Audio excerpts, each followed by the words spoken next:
The next duty station always brings some fears. I am fortunate that we have about 3 years before orders come into play, but it's already something in the back of my mind. I'm thinking, how am I going to market myself at the new place? My resume, like many other military spouses, is completely, it doesn't make sense in terms of jobs that I've taken and roles that I've held, but I think it's important to start looking ahead, even though I'm 3 years out, to how am I going to bring all of these skills together to be able to market myself at the new duty station.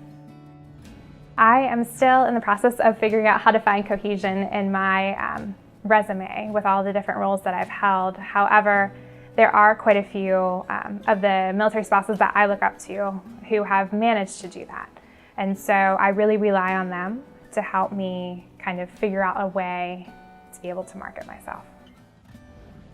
The life cycle of a military spouse who's a professional is something that kind of peaks at different times. So for me, I started to climb that when I began advocating for military spouse employment and realizing that I was not alone.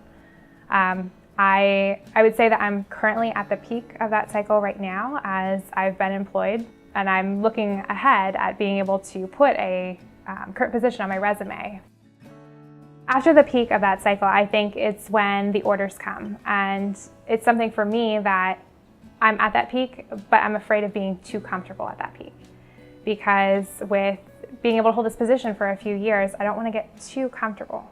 And that's a hard thing to balance because you want to feel comfortable in your job and you want to feel like you're making a difference. But at the same time, you know that your job is not infinite.